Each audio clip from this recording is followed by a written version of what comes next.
Hello दोस्तों, आज आप लोगों को फंडामेंटल राइट पढ़ाएंगे।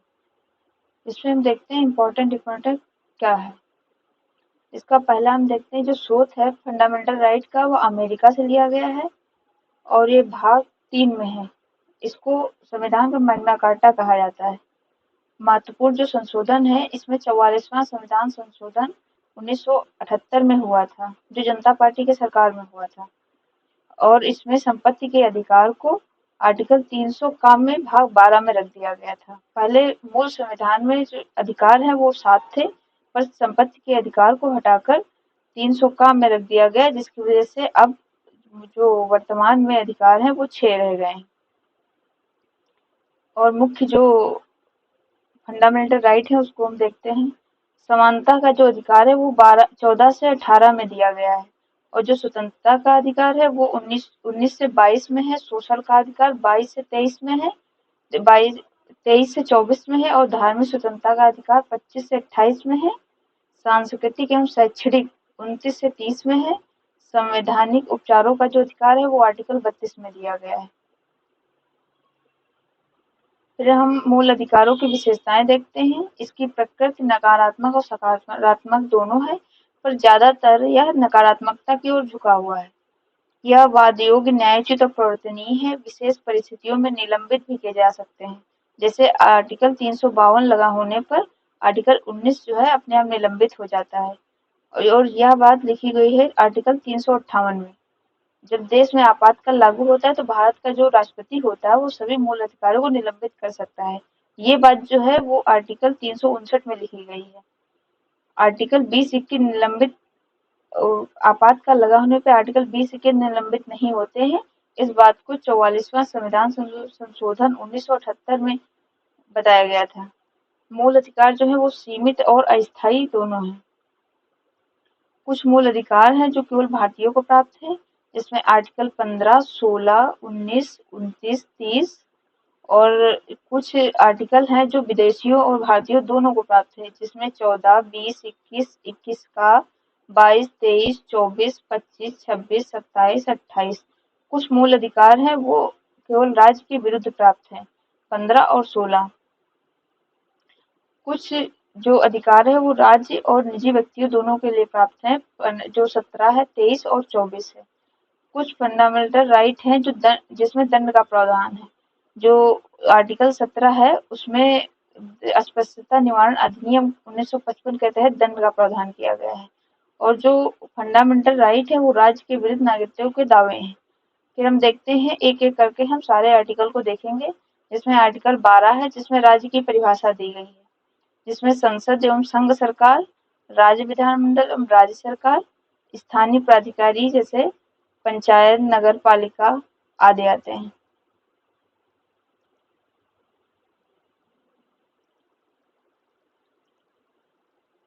आगे हम आर्टिकल 13 देखेंगे, जिसमें आर्टिकल 13 के सब क्लॉज 4 दिए गए हैं। इसमें पहला सब क्लॉज है जो जिसमें दिया गया है कि जो संविधान है, जब संविधान बना था उसके पहले जो विधियां जैसे आईपीसी की धाराएं वगैरह लागू हुई थी, वो जो है पहले जो हमारे संविधान के संगत नहीं है उनको संशोधन करके पुनः लागू कर सकते हैं। लेकिन अगर वो संविधान को जो है असंगत पाई जाती है तो उनको हटा दिया जाता है। इसके तहत ग्रहण का सिद्धांत या आच्छादन का सिद्धांत आया था। फिर आर्टिकल 13 सब क्लॉज 2 में हम देखते हैं जो संविधान निर्माण के बाद संसद व राज्य विधानमंडल के कोई ऐसा कानून नहीं बनाएगी जो मूल अधिकारों को छेड़ता है, जिसमें पृथक्करण का सिद्धांत लाया गया। इस पृथक्करण के सिद्धांत के तहत बताया गया है कि अगर कोई कानून बनाया जाता है और जितना वो फंडामेंटल राइट को आच्छादित करता है या छेड़ता है उतना वो हटा दिया जाएगा, उसके बाद उसको लागू कर दिया जाएगा। फिर हम 13 सब क्लॉज 3 में देखते हैं। उसमें जो ये बोला गया कि जो ये विधियां आखिर में है क्या, तो ये चीज 13 क्लॉज 3 में बताई गई है कि जो संसद या राज्य विधानमंडल द्वारा जो बनाया गया कानून होते हैं या फिर राष्ट्रपति राज्यपाल द्वारा जारी किया गया कोई अध्यादेश, आदेश या कोई प्रशासनिक शक्तियों के प्रयोग करते हुए जारी की गई अधिसूचना, आदेश आदि हम विधि कहेंगे। फिर आर्टिकल 13 क्लॉज 4 में ये बताया गया है ये हमारे मूल संविधान में नहीं था, ये 24वां संविधान संशोधन 1971 के माध्यम से जोड़ा गया था, जिसमें ये बताया गया है कि जो आर्टिकल 368 के तहत जो कानून बनाया जा संशोधन किया जाएगा, वह आर्टिकल 13 का अपवाद होगा।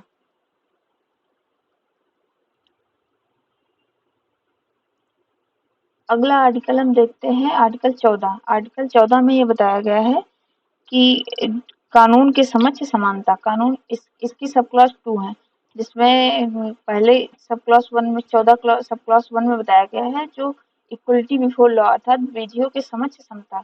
यह जो है एक नकारात्मक अवधारणा या ब्रिटेन से लिया गया है और प्रोफेसर डाइसी ने यह सिद्धांत दिया था। Professor Daiichi rule of law का जो सिद्धांत दिया था उसी के तहत है, जिसमें बताया था कि विधि की सर्वोच्चता होगी और विधि के समक्ष समानता अर्थात जो कोई भी व्यक्ति, कोई भी चाहे वो भारत का राष्ट्रपति हो या एक सामान्य नागरिक हो या फिर कोई उच्च न्यायालय का न्यायाधीश हो, कोई भी विधि से ऊपर नहीं होगा। विधियां सबके सबके लिए समान ही होंगी। और सब क्लास 2 इसमें भी इक्वलिटी प्रोटेक्शन ऑफ लॉ विधियों का समान संरक्षण, यह एक सकारात्मक अवधारणा है और यूएसए से लिया गया है। फिर आर्टिकल 15 हम देखेंगे। 15 आर्टिकल में सब क्लॉज 6 दी हुई है, जिसमें हम देखेंगे कि जो पहली सब क्लॉज है उसमें क्या बताया गया है कि 5 आधारों पर जो है हम 5 आधारों पर राज्य जो भेदभाव नहीं करेगा, जिसमें 5 आधार कौन कौन से हैं? धर्म, जाति, मूलवंश, जन्म स्थान और लिंग। इन आधारों पर राज्य कहीं भी सार्वजनिक स्थलों आदि पर भेदभाव नहीं करेगा। फिर आर्टिकल 15(2) में बताया गया है कि जो राज्य और प्लस निजी वक्त दोनों के लिए है, जो पब्लिक के लिए कोई भी कोई भी स्थल या पार्क, कुआं कुछ भी हो जो पब्लिक के लिए है, वहाँ भेदभाव नहीं किया जाएगा। या राज्य और निजी दोनों व्यक्तियों पर लागू होगा। पर आर्टिकल 15(3) में है या राज्य चाहे तो बच्चों प्लस महिलाओं के लिए राज्य विशेष प्रावधान कर सकता है, यह इसमें बताया गया है।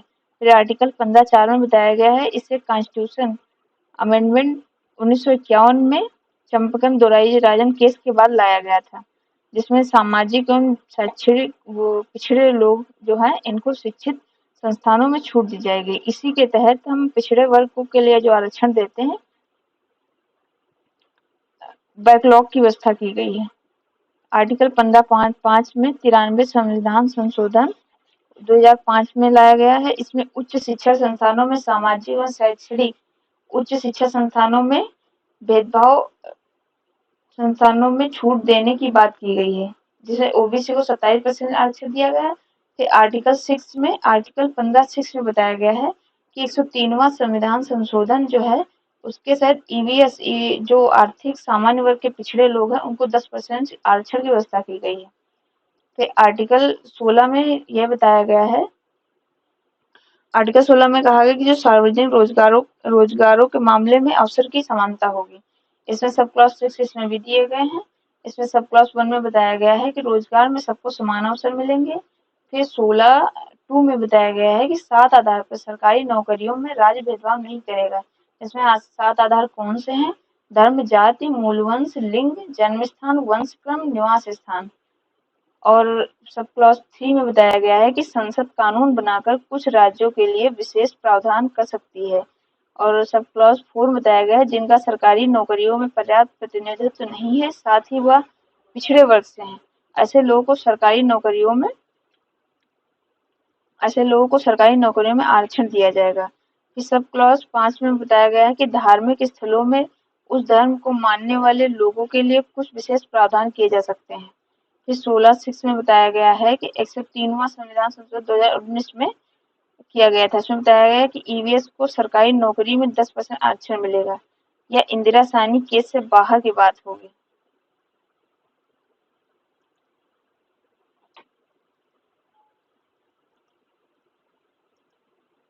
फिर हम आर्टिकल 17 देखेंगे, जो अस्पष्टता निवारण अधिनियम है।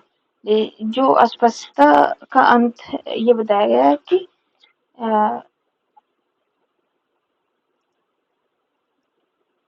जिसमें अस्पष्टता के उन्मूलन की बात की गई है, जिसके तहत 3 अधिनियम बनाए गए। जो अस्पष्टता निवारण अधिनियम 1955 बनाया गया था, उसी को चेंज करके फिर सिविल अधिकार संरक्षण एक्ट बनाया गया जो 1976 में, उसी को चेंज कर दिया गया। फिर एट्रोसिटीज एक्ट 1989 लाया गया। इसके तहत दंड का प्रावधान है जो 6 माह से लेकर 5 वर्ष तक सजा का प्रावधान है। फिर हम देखेंगे आर्टिकल 18। आर्टिकल 18 में कहा गया है उपाधियों का उन्मूलन, जिसमें हम ये देखेंगे कि इसकी जो सब क्लॉज हैं वो 4 हैं। तो पहले क्लॉज में देखेंगे कि जो राज्य है उपाधियां नहीं देगा, इसके लेकिन इसका अपवाद सेना एवं शिक्षा है। 2 सेना और शिक्षा में उपाधियां दी जाएंगी और राज्य को भी उपाधि नहीं देगा। फिर आर्टिकल हम 18 सब क्लॉज 2 में देखेंगे किसी जो भारतीय व्यक्ति है उसको विदेशी राज्य के द्वारा कोई उपाधि नहीं दी जाएगी। फिर 18(3) में देखेंगे कि राष्ट्रपति की अनुमति के बगैर कोई भी जो विदेशी नागरिक है वो हमारे देश में जो सेवा में अगर कार्यरत है तो उसको राष्ट्रपति की अनुमति के बगैर उसको कोई भी उपाधि नहीं दी जाएगी। और फिर 18(4) में हम देखेंगे कोई विदेशी राज्य किसी भी जो भारतीय को है वो किसी भी विदेशी राज्य भेंट नहीं दे सकता है जब तक प्रेसिडेंट की अनुमति ना। अगर राष्ट्रपति अनुमति दे देता है तो वह ले सकता है। जैसे भारत रत्न 1954 से शुरू हुआ था, लेकिन जब जनता पार्टी की सरकार मुरारजी जी की सरकार आती है तो उन्होंने इस आधार पर पद को बंद कर दिया था कि यह आर्टिकल 18 का उल्लंघन कर रहा है। फिर यह 1980 तक बंद रहा। उसके बाद 1980 में कांग्रेस की गवर्नमेंट जब फिर से आती है तो इसे फिर से शुरू कर दिया जाता है और आर्टिकल 18 को उपाधियों को न देने की बात करता है। लेकिन भारत रत्न एक पुरस्कार है, या उसमें यह बोला गया कि जो भारत रत्न है वह एक पुरस्कार है और पुरस्कार किसी भी व्यक्ति को अच्छे कार्य करने के लिए प्रोत्साहित करता है और उपाधियां व्यक्ति की स्वार्थी बना देती हैं कि कोई भी व्यक्ति जो है भारत रत्न का प्रयोग अपने नाम के आगे नहीं करेगा। ये बात जब दोबारा शुरू किया गया उसमें बोला गया था। फिर हम देखेंगे आर्टिकल 19। आर्टिकल 19 में बोला गया है कि जो अभिव्यक्ति की स्वतंत्रता से संबंधित अधिकारों का संरक्षण, ये आर्टिकल 19 में है बोला गया है।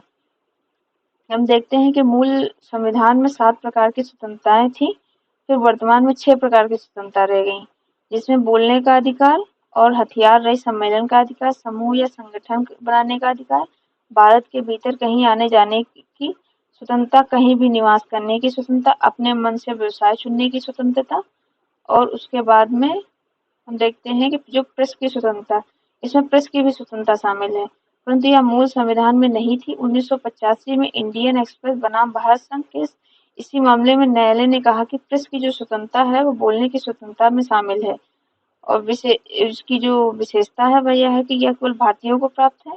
जो वर्तमान में आर्टिकल 19 में 6 प्रकार की स्वतंत्रता प्राप्त है उस राज्य की सीमाएं आरोपित कर सकता है।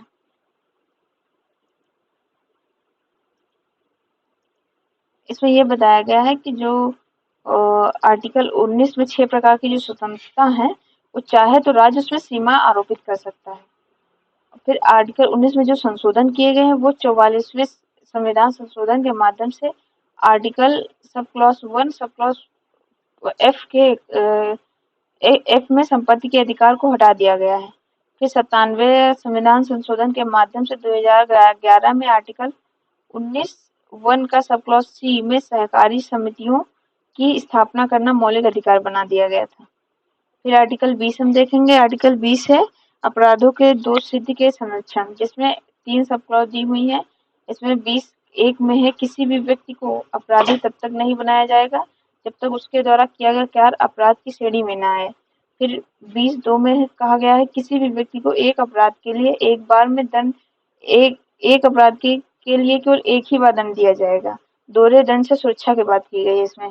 फिर आर्टिकल 3 में यह बताया गया कि अपने विरुद्ध गवाही देने के लिए किसी भी व्यक्ति को बाध्य नहीं किया जाएगा। फिर आर्टिकल 21 है। आर्टिकल 21 में जीवन तथा व्यक्तिगत स्वतंत्रता से संरक्षण की बात करी गई है। किसी भी व्यक्ति को उसकी व्यक्तिगत स्वतंत्रता को केवल विधि द्वारा स्थापित प्रक्रिया से वंचित किया जा सकता है। एक ही गोपालन केस में ये बताया गया 1950 में जो आया था उसमें बताया गया जीवन के अधिकार के अंतर्गत केवल जीना शामिल है। फिर मेनका गांधी केस आता है 1978 में, जिसमें बोला गया कि जीवन के अधिकार के अंतर्गत केवल जीना ही नहीं इसके साथ ही गरिमापूर्ण जीवन जीना भी शामिल है। फिर न्यायालय के द्वारा घोषित किए महत्वपूर्ण अधिकार, न्यायालय के द्वारा घोषित किए गए जो महत्वपूर्ण अधिकार हैं उसमें है पासपोर्ट रखने का अधिकार, स्वच्छ पर्यावरण पाने का अधिकार, स्वच्छ पेयजल पाने का अधिकार, व्यक्तिगत स्वतंत्रता के लिए विदेश भ्रमण का अधिकार, निजता का अधिकार, निंदा का अधिकार, किसी व्यक्ति के मनमाने तरीके से हथकड़ी नहीं लगाई जाएगी, कार्यस्थल पर महिलाओं के साथ कोई लैंगिक उत्पीड़न नहीं किया जाएगा, किसी व्यक्ति को अपनी मर्जी का जीवन साथी चुनने का अधिकार, जो 2017 में लाया गया है। रतिनाथ केस 1994 में और धारा 309, इसके बारे में हम देखेंगे कि गरिमा, इसमें ये बताया है कि गरिमापूर्ण जीवन जीने के अंतर्गत केवल जीना ही नहीं मरना भी शामिल है। कोई व्यक्ति अपनी मर्जी से मर भी सकता है। इसके तहत आईपीसी की धारा 309 निरसित हो जाती है। पर ज्ञान कौर केस 1996 और यूथनेसिया ये जब आता है 1996 जब ज्ञान कौर केस आता है उसमें बताया गया, इस केस में न्यायालय फिर अपना निर्णय पलटती है और कहती है कि जीवन जीने के अंतर्गत केवल जीना शामिल है, मरना शामिल नहीं है। अतः धारा 309 फिर से बहाल हो जाती है। इसके बाद यूथनेसिया का कॉन्सेप्ट लाया जाता है। अगर कोई व्यक्ति किसी असाध्य असहनीय पीड़ा से पीड़ित है तो उसे इच्छा मृत दे देनी चाहिए। लेकिन यूथनेसिया दो प्रकार की होती है, एक्टिव यूथनेसिया और पैसिव यूथनेसिया। तो एक्टिव यूथनेसिया ये होती है जब कोई व्यक्ति की सांसें चल रही हों तो वह जिंदा हो, और जो पैसिव यूथनेसिया होती है जब किसी व्यक्ति की जीवन रक्षक प्रणाली के द्वारा ऑक्सीजन पहुंचाई जा रही हो, उसकी खुद की सांसें नहीं चल रही हो, फिर इसे न्यायालय ने वैध बताया है। फिर आगे हम देखते हैं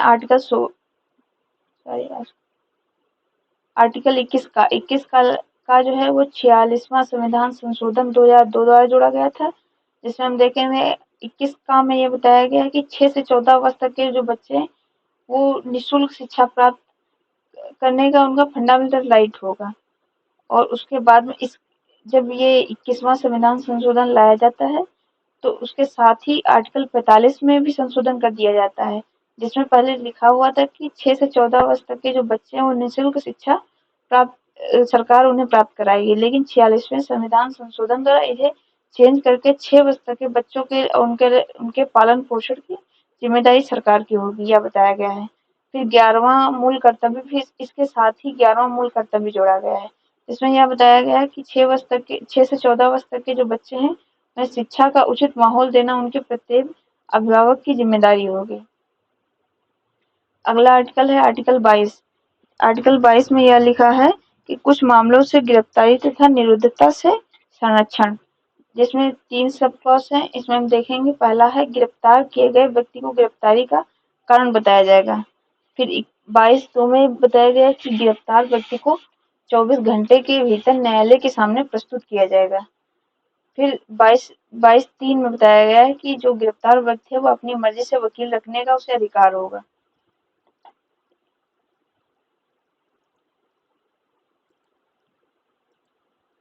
और आर्टिकल 22 के 2 अपवाद भी हैं, जिसमें 2 अपवाद ये हैं कि निवारक नजरबंदी प्रिवेंटिव डिटेंशन के तहत जो व्यक्ति गिरफ्तार होगा उसको ये अधिकार नहीं मिलेंगे, और जो सत्व अनादेशी होंगे वो उनको भी अधिकार नहीं दिए जाएंगे। फिर हम देखेंगे आर्टिकल 23। आर्टिकल 23 में ये बताया गया है कि मानव व्यापार तथा बलात्संग से संरक्षण। इसमें हम देखेंगे कि मानव को दुर्व्यापार नहीं होगा, मानव को दुरुपयोग बुरे उद्देश्य के लिए नहीं होगा, और बेगार नहीं करवाया जाएगा। बेगार ये होता है कि काम करने की इच्छा होती है पर पैसा नहीं दिया जाता है, काम करवाया जाता है पर पैसा नहीं दिया जाता है। लेकिन जो बलात्श्रम होता है उसमें पैसा तो दिया जाता है लेकिन काम करने की इच्छा नहीं होती, जैसे बच्चों से काम करवाया जाता है खदानों में। फिर आर्टिकल 24 में हम देखते हैं, आर्टिकल 24 में दिया गया है कि कारखानों में बच्चों के रोजगार से निषेध। इसमें बताया गया है कि 6 से 14 वर्ष तक के जो बच्चे हैं वो किसी खतरनाक कारखाने या फैक्ट्री माइंस में कार्य नहीं करवाया जाएगा। इसके लिए उन्हें दंड भी, अगर किसी ने कोई कार्य करवाया तो उसके लिए उसको दंड दिया जाएगा। इसके लिए बाल श्रम निवारण अधिनियम 1986 लाया गया। फिर आर्टिकल 23 की बात करते हैं, उसमें ये दिया गया है कि मानव व्यापार तथा बलात्संग से संरक्षण की बात करी गई है। इसमें हम ये देखते हैं, और ये आर्टिकल 25 है, जिसमें हम ये देखते हैं कि अंतःकरण तथा धर्म के प्रकटन, अभ्यास एवं प्रचार प्रसार की स्वतंत्रता की बात करी गई। अंतःकरण की स्वतंत्रता, धर्म को मानने न मानने का अधिकार होगा। इसमें धर्म को प्रचार प्रसार का अधिकार होगा, धर्म का आचरण करने का अधिकार होगा। इसी में धर्म के आचरण के तहत ही सिखों को कृपाण, कच्छ, केस, कड़ा आदि धारण करने की आजादी दी गई है। जितने भी धार्मिक हिंदू संस्थान होंगे वह सभी धर्मों के लिए खोले जाएंगे। इसके इसके साथ ही कौन से हिंदू संस्थानों के सिख, बौद्ध, जैन। फिर धर्मांतरण वैध होगा अगर स्वेच्छा से करवाया जाता है। इसमें धर्मांतरण को वैध बताया गया है, लेकिन ये स्वेच्छा से किया जाना चाहिए। फिर आर्टिकल 26 है। आर्टिकल 26 में ये बताया गया है कि धार्मिक मामलों के प्रबंधन की स्वतंत्रता होगी, जिसमें हम देखते हैं कि अपने जो धार्मिक कार्यों को करने के लिए किसी भी चल अचल संपत्ति का अर्जन कर सकते हैं और उस पर शासन कर सकते हैं। यह अधिकार और मनमानी तरीके से प्रयोग नहीं कर सकते। यह अधिकार सार्वजनिक स्वास्थ्य, लोक व्यवस्था, नैतिकता आदि के अधीन रहते हुए यह सारे अधिकार दिए गए हैं। फिर आर्टिकल 27 हम देखेंगे, जिसमें बताया गया है कि किसी विशेष धर्म को प्रोत्साहित करने के लिए भुगतान की स्वतंत्रता। सरकार हमारे ऊपर ऐसे कोई कर आरोपित नहीं कर सकती जिससे आने वाले पैसे का प्रयोग किसी एक धर्म के उत्थान के लिए नहीं करेगा, जैसे जजिया कर। इसमें हमें सर्वधर्म समभाव की झलक मिलती है। फिर आर्टिकल 28 में देखेंगे, जो आर्टिकल 28 में दिया गया है कि किसी शैक्षणिक संस्थानों में धार्मिक निर्देशों तथा धार्मिक उपासना के लिए उपस्थित होने की स्वतंत्रता। फिर शिक्षण संस्थानों में धार्मिक शिक्षा के संबंध में स्वतंत्रता होगी। फिर आर्टिकल 29, जिसमें आर्टिकल 29 में बताया गया कि अल्पसंख्यकों के हितों का संरक्षण। आर्टिकल 29 इसमें सब क्लॉज 2 है, जिसमें प्रत्येक नागरिक को अपनी भाषा लिपि बनाए रखने की स्वतंत्रता होगी। इसमें धर्म, जाति, लिंग, मूल वंश, भाषा के आधार पर राज्य द्वारा वित्त पोषित संस्थानों में भेदभाव नहीं किया जाएगा। इसमें इसी से यूनिटी इन डाइवर्सिटी का कॉन्सेप्ट भी मिलता है। फिर आगे हम आर्टिकल 30 देखेंगे, जिसमें दिया हुआ है कि अल्पसंख्यकों को अपनी शैक्षिक संस्था खोलने और चलाने का अधिकार है। हमारे देश के भीतर जितने भी भाषाई और धार्मिक अल्पसंख्यक होंगे, वह अपने मनोनुकूल शिक्षण संस्थानों की स्थापना कर सकेंगे और प्रशासन दोनों कर सकेंगे। फिर हमारे संविधान में अल्पसंख्यकों को कहीं भी परिभाषित नहीं किया गया है, फिर भी भाषाई एवं धार्मिक अल्पसंख्यकों की बात करी गई है। फिर आर्टिकल 31 में ये बोला गया है कि संपत्ति का अनिवार्य अधिग्रहण, जिसे अब निरस्त कर दिया गया 44वें संविधान संशोधन 1978 के तहत। इसमें संपत्ति का अधिकार था। फिर आगे हम देखेंगे जो अम्बेडकर जी के जो महत्वपूर्ण कथन है उनके बारे में हम देखेंगे कि अम्बेडकर ने प्रस्तावना को तो पवित्र दस्तावेज कहा है। अम्बेडकर ने आर्टिकल 32 को संविधान की आत्मा कहा है। फिर अम्बेडकर जी ने आर्टिकल 356 को डेड लेटर, मृत्यु पत्र की संज्ञा दी है। फिर अम्बेडकर जी ने कैग को सबसे महत्वपूर्ण संवैधानिक पद भी कहा है। फिर आर्टिकल 32 हम देखेंगे, अम्बेडकर जी ने इसे संविधान की आत्मा कहा है। यह संवैधानिक उपचारों का अधिकार है। यह सभी फंडामेंटल राइट को दिए गए उन्हें दिलाने की गारंटी देता है, जो सुप्रीम कोर्ट आर्टिकल 32 के तहत और हाई कोर्ट आर्टिकल 226 के तहत। इसी के तहत 5 प्रकार की रिटों की बात की गई, जिसमें पहली रिट है बंदी प्रत्यक्षीकरण, जो हाइबियस कॉर्पस है। यह किसी भी निजी और लोक अधिकारी दोनों को विरुद्ध जारी की जा सकती है। यह रिट जारी किया जाता है तो यह आर्टिकल 21 की सुरक्षा के लिए जारी किया जाता है। जब न्यायालय इसे जारी करेगा तो बंदी को 24 घंटे के अंदर न्यायालय के सामने प्रस्तुत किया जाएगा। कोर्ट इस बात की जांच करेगा कि बंदी को संगत तरीके से गिरफ्तार किया गया है या नहीं। फिर दूसरी है परमादेश मैंडामस। इसका शाब्दिक अर्थ है कि हम आदेश देते हैं। या केवल लोक अधिकारी के विरुद्ध जारी किया जाएगा, किसी निजी व्यक्ति के विरुद्ध नहीं जारी किया जाएगा। राष्ट्रपति और राज्यपाल के विरुद्ध परमादेश रिट नहीं जारी की जा सकती। जब कोई लोक अधिकारी अपने दायित्वों का निर्वहन नहीं कर रहा हो तब ये जारी की जाती है। फिर अगली देखेंगे हम प्रतिषेध, और जिसे प्रोविजन कहते हैं। इसमें देखेंगे जो क्षेत्राधिकार का उल्लंघन करके कोई कार्यवाही चल रही हो उसे बीच में रोकने के लिए प्रतिषेध रिट जारी की जाती है।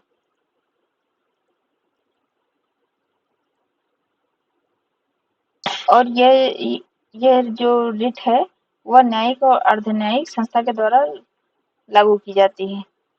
और इसमें उत्प्रेषण में हम देखेंगे, अगर क्षेत्राधिकार का उल्लंघन करके कोई न्यायिक अर्धन्यायिक संस्था कोई फैसला ही सुना दी हो तो उसे पूरे निर्णय को समाप्त करने के लिए जारी किया जाएगा।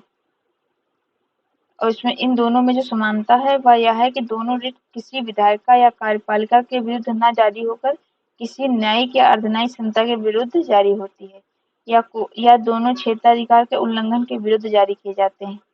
फिर हम 5वीं रिट देखेंगे, अधिकार परीक्षा। सुओ वारंटो, कोई भी लोक अधिकारी एवं गलत तरीके से किसी पद पर पहुंच जाता है तब उस व्यक्ति को उस पद से हटाने के लिए जारी होती है। फिर आर्टिकल 33 हम देखेंगे। आर्टिकल 33 में ये बताया गया है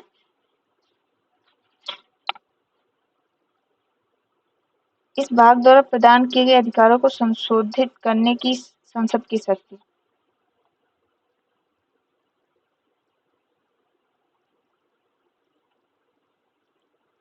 इसमें यह दिया गया है कुछ सैन्य बल के जो अधिकारी जैसे बीएसएफ, सीआरपीएफ, सीआईएसएफ और कुछ खुफिया एजेंसी जैसे सीबीआई, आईबी के सब इन सब के मूल अधिकारों को संसद सीमित कर सकती है और सीमित करने के बाद उनके न्यायालय के द्वारा इनको संरक्षण नहीं मिलेगा।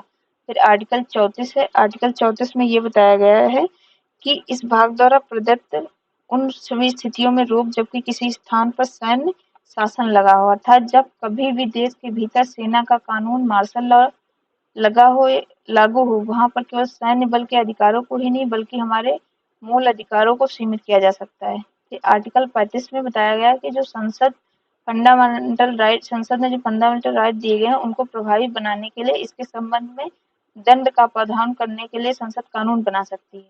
अभी तक आर्टिकल 17 और 24 को लागू कराने के लिए बना चुकी है।